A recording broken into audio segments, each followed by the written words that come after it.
applause for Amanda. I thought this play you guys a tune. Just kidding. Just wanted to scare some people who know me in the back going, God knows she can't carry a tune. I'm sorry I came ill prepared tonight. Not really sure. But I've been thinking about a lot of things, as most of you have in the heat. You know, one thing I do remember about this place, that light just eliminates, I can't make eye contact with anyone, but your hair is fabulous. Yours too. Yes, I feel like I'm in a crowded room. Okay. Over here.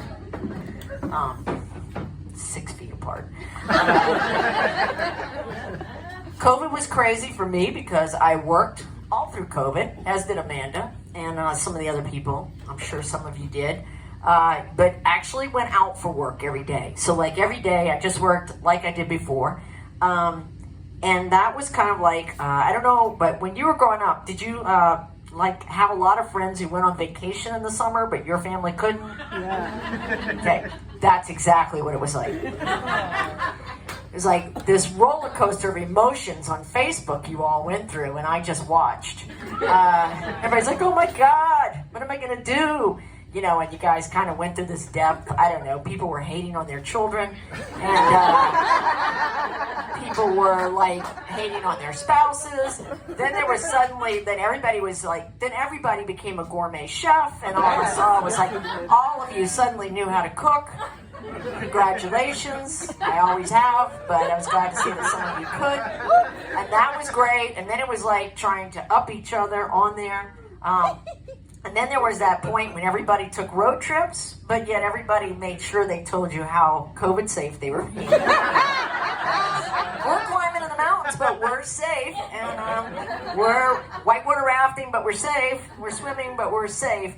And I'm like, okay, I'm downtown working with hundreds of homeless people because they didn't have a place to go back to, but we're being safe. Okay, that was supposed to be a laugh, but I mean, I wasn't alone out there. It's just, it was kind of sad that we were in that situation. And I don't get paid a lot, but what was worse is when I would stop in and talk to my friends at CVS, otherwise known as the CVS Heroes. Yeah. So when everybody was like going through that spree of calling everybody who had a minimum wage job a hero instead of a victim, they were not working that job because they wanted to. I'm not sure if people understood. If you quit, you didn't qualify for unemployment. So you just continued to work. So just know that when you see those signs in those shops and it says heroes work here, chances are heroes work for $7.50 to $12 an hour. Yeah. That's not what you should have gone for, but okay.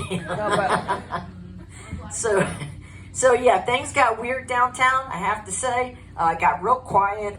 One day, we're actually out, and I have a job as a public safety ranger. Some of you might remember that. I made jokes about it before, still making jokes about it. And actually, it's a cry for help. In case anybody has a job to offer me, I'm willing to go tonight, right now, during this show. I will go with you if you have a job to offer me. We wear these like goofy uniforms, which look very non-threatening, which was scarier when we were out there. We don't usually walk in twos during daytime, but it got to where we had to. It just got really weird, because that's what happens when a city says we'll shut down. They forget about all the people with drug and alcohol addictions who are used to panhandling and have no access to anything. So that just kind of became like this big sea of crisis. All right, there was going to be something funny in there, but I left it out. There was one morning on the radio, I came over, don't pet the dogs, the pack of dogs coming up pointers because they are coyotes. So that was interesting because, I guess we got too quiet in the city. I just imagined some coyotes downriver hanging out. They're like, wow, get quiet down there. Let's go see what's going on. Because they're probably thinking, maybe those bastards finally all died. Get the deer back. Let's go take a run down there and see what's happening. So they mentioned that. And there was a woman out at CVS talking to some heroes. And she had a small child and a small dog. And I just looked at her. She heard it come over the radio. She looked as scared as I did. And I said, I think I'll walk you back to your apartment because you're carrying bait. I wasn't sure what I was going to do if the coyotes came. Wasn't sure how that was going to happen. But I guess you could say I was a hero that day. Sad to say, I think she's straight. I didn't get laid. Nothing exciting like that happened. Once again, no reward for the hero. No reward at all. Ooh, I just touched my lip with this mic. I hope this is how did we get into this pandemic? I don't know. I went to Whole Foods the other day. They learned nothing from the pandemic, except they did learn, I will give them this, they did learn to pay, what is that, I don't know, some sort of extra pay you give people for working during a pandemic. But I went in there the other day, and they're back to having the bread just all exposed. Just out. Now, you go to the butcher section, and they just love to take, like, your meat, and sorry, I don't want to offend any vegans in the crowd, and they just like to wrap it up in paper, and then in plastic, and then in paper again. But your bread is just out there. Out there. That same woman I walked home with the small child dog, that kid has probably touched all those loaves this week. All right, let me get back to Pride. Happy Pride! Yeah. I was thinking a lot about that stuff today. I don't even know where I am on minutes, Amanda. Just holler at me because I can't even see. These lights are everywhere. So let me just say with Pride, I can remember my Pride way back. I can remember going to one, I think my first Pride. I'm from here, but I was living in Boston, and it was just like 90,000 people. It was exciting because this is a time when people were still like with one foot in the closet. This was at a time when I know some of you hate Ellen right now. And the reason why I won't eat a Wendy's burger or ever drive a Jeep is because they both ditched her and her show when she did the coming out show. So it was like at that time. So it was very exciting to go to that Pride. It was just crazy. It was crazy fun.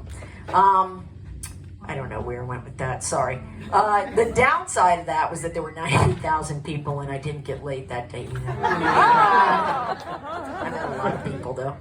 I met a lot of people. It was fun. So here we are now, 2021. Pride is kind of for everybody. Everybody's having a good time. Okay, there we go. Sorry. All right, that's it. I'm done. I don't know what to say. No, I'm not. I'm never leaving, Misty. You'll have to fight me for this mic. Okay. That would be kind of cool, wouldn't it? Like if Misty and I just arm wrestle for the mic. I would be back, like kind of 70s style thing. All right, so I'm going to wrap this up. I just want to say that one thing I'm really glad, I don't know about you guys during COVID, but you really, really did find out who your friends were. And I will say that all that time I was working and living alone and have an elderly parent, it was nice about my friends who came over a lot in my backyard because, I put out the 10 by 12 rug. And I wish they'd come back because now that COVID's over, they're like, we got other places to go. But it is true, the secret that Amanda and I and Allison we'll probably have a Wednesday night show downtown. One more meeting with some sort of general manager, and I have to lie straight ahead and tell her, no, we don't talk about politics, religion, or anything. We do comedy until we get the show. All right. Well, thank you very much.